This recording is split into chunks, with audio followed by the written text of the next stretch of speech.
2.300.000 tadi. Padahal sampai tahun 2027 diperkirakan sekitar 600.000 yang akan pensiun. Kenapa bisa sampai sebesar itu? Apakah ada akumulasi dari tahun sebelumnya? Jadi begini, yang 1,8 itu telah bekerja sekarang, bukan baru. Nah, itulah yang P3K tadi. Yang P3K tadi. Nah, yang P3K ini kita siapkan 2 skenario. Satu P3K penuh waktu dan paruh waktu. Sebenarnya konsep gig ekonomi tadi di dunia tadi. Gig ekonomi. Bagi kabupaten kota atau kementerian lembaga yang anggarannya udah siap, mereka bisa diangkat ke penuh waktu dengan sistem seleksi tadi. Tapi bagi kabupaten kota yang anggarannya belum siap, dia tetap bisa bekerja di situ tanpa harus ada pembengkakan anggaran, ada pengurangan pendapatan, berarti dia statusnya berubah P3K paruh waktu. Jadi 1,8 itu memang sekarang telah bekerja, tinggal merubah status saja. Nah, yang 600.000 memang fresh graduate karena kita hitung mereka yang sudah pensiun dan yang akan pensiun sampai 2027. Yang 600.000 itu? Iya. Kira-kira. Itu besar sekali Pak ya? Besar sekali. Nah, tapi 600.000 ini belum tentu terisi semua. Karena kualifikasinya belum tentu sesuai. Itu yang alasannya kenapa dibuka sampai 3 kali dalam 1 tahun. Tahun kemarin itu rata-rata 74% yang terpenuhi. 74%. Nah, kita mengadakan ujian kira-kira bulan Oktober-November, maka tidak ada kesempatan lagi. Sekarang di awal sehingga nanti jika tidak terpenuhi masih ada kesempatan untuk bisa mulai. Tapi dengan posisi yang kosong itu kan Pak, istilahnya nggak akan ada berubah dengan untuk posisi lain gitu. Ya, karena makanya kenapa ini agak lambat. Kita sesuaikan terus antara formasi yang disiapkan diusulkan oleh kementerian lembaga dan pemerintah daerah. Tahun ini kami membuat keputusan agak berbeda dibandingin tahun kemarin. Tahun kemarin formasi kita rigid dari Jakarta. Nah, sekarang kita berikan full ke Pemda dan provinsi dan kementerian lembaga karena kami berasumsi bahwa kementerian lembaga dan Pemda lah yang tahu prioritas SDM mana yang diperlukan. Misalnya, mereka ternyata kekurangan auditor untuk memperbaiki tata kelola ternyata bukan 10, bisa saja 15 atau 20. Mereka memerlukan talenta digital bukan di Kominfo, tapi di pertanian karena dia ingin mengembangkan sistem pemasaran pertanian dan seterusnya. Jadi sekarang kita berikan. Ternyata ini memerlukan waktu cukup karena harus diverifikasi usulan-usulan formasi yang mereka usulkan ke BKN. Kapan mulai diumumkan, Pak? Nah, kemarin sudah kita umumkan targetnya nanti bulan Juni mereka sudah bisa melakukan proses untuk rekrutmen ini. Pengumuman disampaikan untuk pendaftaran dan lain-lain sekitar kemarin sudah kita umumkan, tapi formasi fixnya kira-kira bulan Juni lah. Juni ya Pak ya. Wah, itu kita harus siap-siap itu. Berarti saya udah nggak bisa nih Pak ya, udah di atas 40. Ya, sudah dia. Pak, ini ada IKN, kemudian ada kantor-kantor pemerintahan yang masih ada di Jakarta. Bagaimana pola kerjanya? Terus apa kira-kira ini relevansinya dengan SPBE? Jadi gini, sebelum sampai ke situ, ketika saya diminta oleh Bapak Presiden menjadi Menpan RB, kemudian saya kolek ini arahan-arahan Bapak Presiden ini, termasuk arahan langsung kepada saya. Dari arahan-arahan yang saya dengarkan, saya catat, termasuk pidato-pidato beliau di berbagai kesempatan di depan Korpri, di depan ASN di Pemda. Kemudian saya catat, kemudian saya simpulkan ada 3 hal yang beliau sangat berharap kepada kami. Satu adalah bagaimana mewujudkan birokrasi berdampak. Karena banyak sekali kesibukan birokrasi ini, tapi tidak berdampak kepada masyarakat. Terjebak di kesibukan pagi, siang, malam, rutinitas. Dan itu saya rasakan saya menjabat jadi bupati. Orang banyak berangkat ke kantor, absen. Ternyata di belakang kantor main main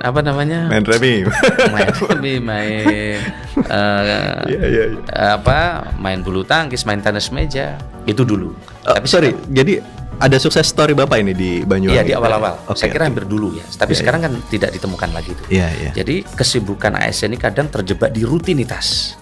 Kesibukan mengerjakan ABCD. Kadang di kantor nggak tahu apa yang akan mereka kerjakan. Bahkan target mingguan apa, target bulan apa. Nah, Presiden nggak mau lagi. Jadi harus berdampak. Setiap kesibukan harus berdampak. Yang kedua, beliau berharap ini bukan lagi tumpukan kertas.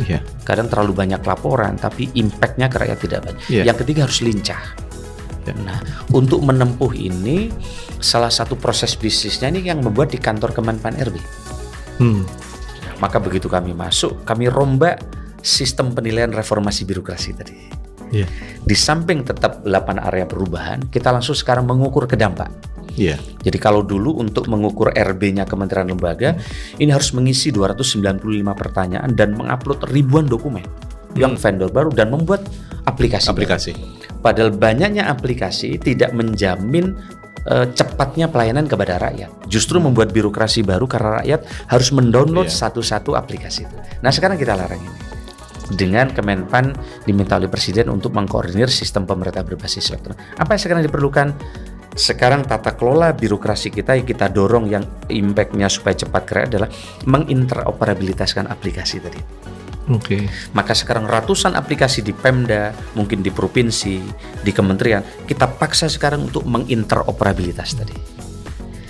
Nah, ketika kami diminta mengkoordinasi ini, saya senang tiba-tiba Pak Tony Blair datang ke kantor. Pak Tony Blair datang ke Kemenpan. Beberapa minggu lalu. Ya, yang tahun sebelumnya. Oh, yang tahun sebelumnya. Beliau meyakinkan kepada kami tidak ada cara untuk melipat gandakan pencapaian negara kecuali dengan digitalisasi. Oke. Dan transformasi digital yang dikerjakan di Inggris juga mengalami soal yang rumit seperti yang dialami sekarang. Yeah. Karena di Inggris waktu itu lebih dari 1.000 web service yang kemudian jadi satu portal. Menyatukan itu tidak mudah, tapi berhasil. Inggris meskipun secara bertahap Inggris akhirnya bisa menyelesaikan itu. Kemudian dicontoh oleh negara-negara persemakmuran. Dan setelah itu kami dengan tim diajak oleh Pak Tony ke Inggris untuk melihat dapurnya di Inggris seperti apa.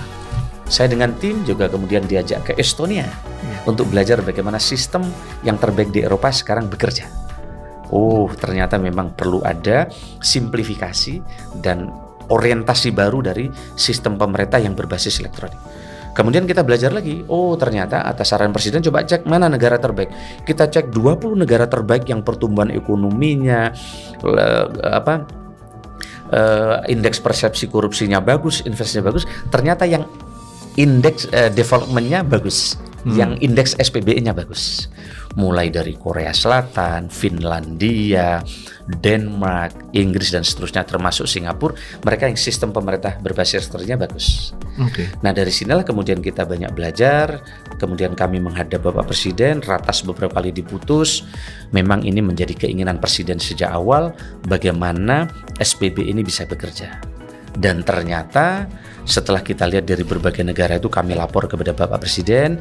Bapak Presiden setelah kami lihat ternyata negara-negara ini kenapa bisa cepat mengakselerasi, menginteroperabilitas sistem itu ternyata 3 kuncinya. Ada strukturnya. 1, digital ID-nya harus beres. Yang pendudukan kedua, berarti itu. Ya, data exchange-nya harus beres. Yang ketiga, digital payment-nya harus beres. Nah, menyatukan ini ternyata butuh yang namanya GovTech, Government Technology. Nah, selama ini masing-masing kementerian punya konsultan yang ini kalau kecap nomor 1 semua ini. Ini paling top semua, ini paling top lulusan ini. Kita kaya dengan data, sayangnya tidak bisa terinteroperabilitas. Data exchange-nya nggak terjadi, maka rakyat masih berbelit. Jadi misalnya ke rumah sakit ini ngurus putra-putrinya, Bapak harus ngisi, masih harus fotokopi, betul nggak? Betul. Nanti ke tempat lain masih harus ngisi lagi, fotokopi lagi. Padahal dunia udah berubah sekarang. Hampir semua pelayanan yang sifatnya private sudah beres di HP. Kenapa harus mengisi? Ini karena digital ID-nya belum beres. Lalu apa posisi hari ini? Inilah kita sedang mengintegrasikan identitas digital yang di Kominfo dengan digital identitas kependudukan digital yang ada di Kemendagri.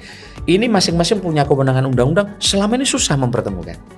Tapi alhamdulillah dengan beliau dengan mengerahkan tim, kami rapat lebih dari 20 kali. Sekarang mulai ada titik temu untuk kita beresin.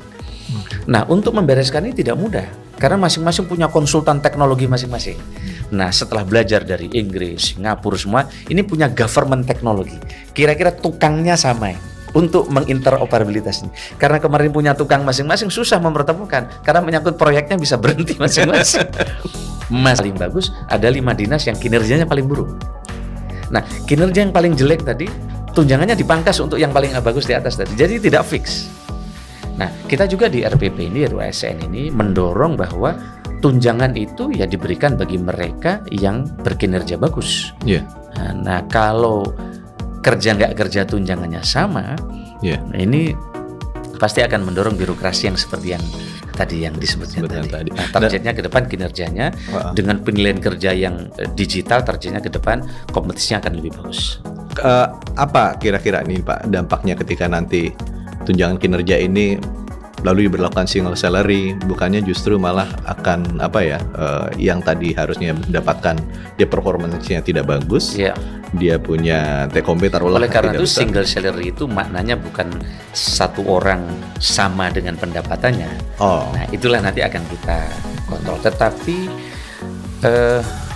paradigma ASN dahulu dengan sekarang dan ke depan tentu harus berubah. Infrastruktur digital teknologi sekarang menjadi bagian dari sistem pengukuran kinerja kita. Oleh karena itu maka sistem rekrutmen ASN juga sudah berubah sekarang. Tidak bisa lagi titip, ponakan, saudara, dan lain-lain. Tentu ini membutuhkan PPK di atasannya menjadi lebih bagus.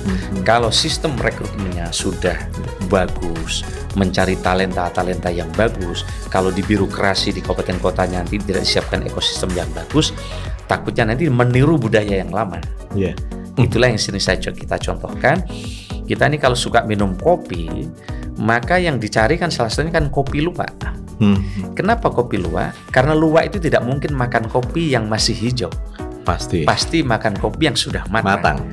Nah, sementara kopi yang sudah matang itu rasanya kalau udah disangrai itu berbeda dengan kopi yang hijau. Maka orang cari kopi luwak.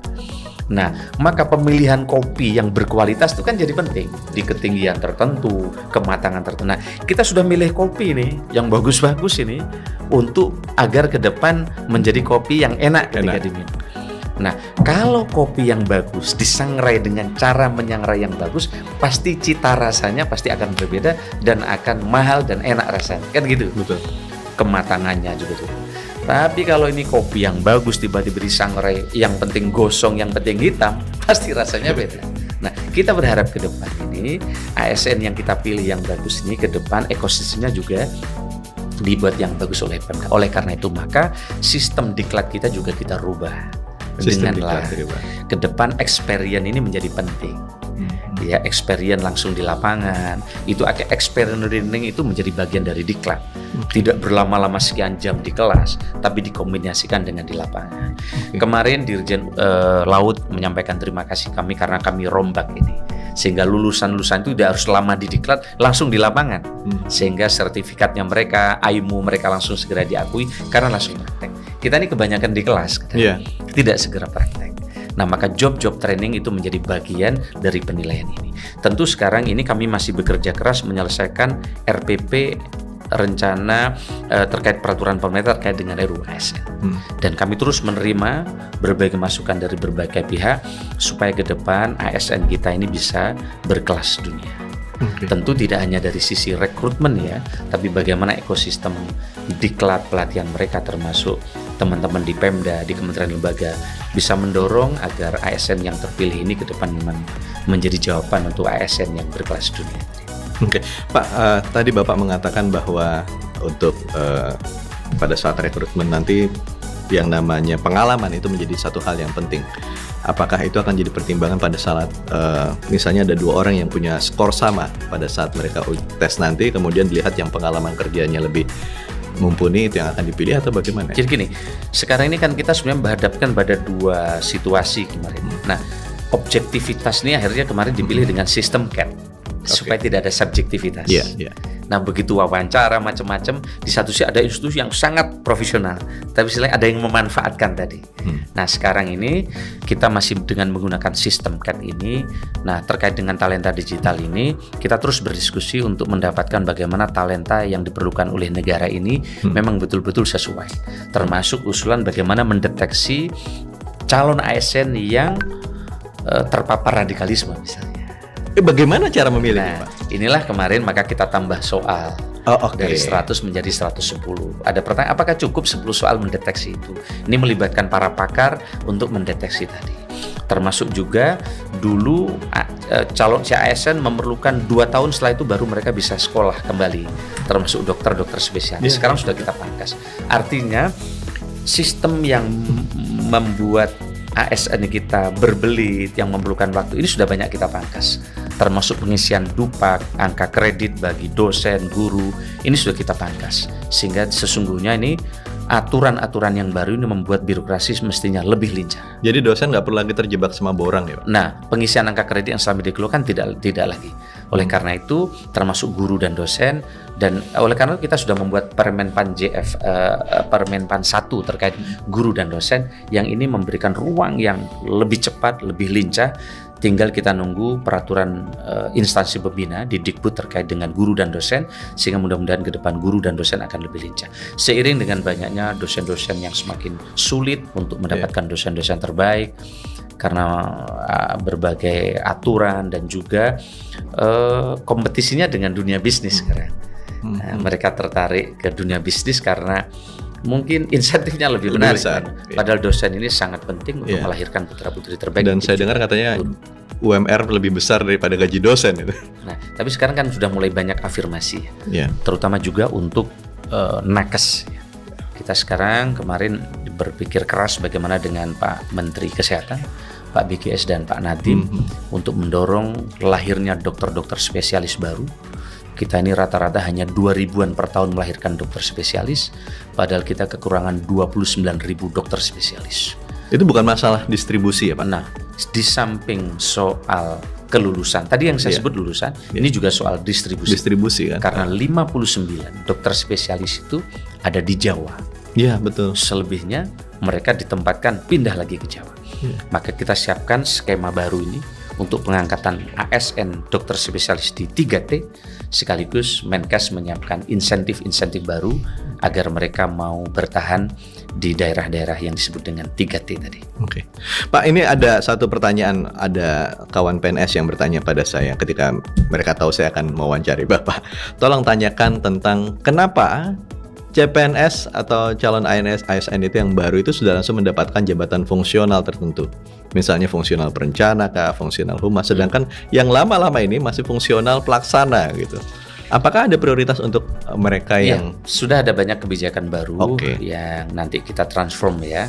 Harapan kita nanti teman-teman yang menangani SDM di kementerian lembaga, kita sudah siapkan nomor-nomor telepon. Itu hotline ya Pak? Iya, hotline. Nanti bisa bisa Zoom teman-teman, nanti bisa disambung. Dan saya sudah siapkan nomor-nomor telepon untuk dari seluruh daerah dan instansi daerah untuk bisa bertanya. Kami siapkan puluhan nomor telepon untuk teman-teman bisa hubungi setelah nanti teman-teman bisa masuk ke Si Pandai.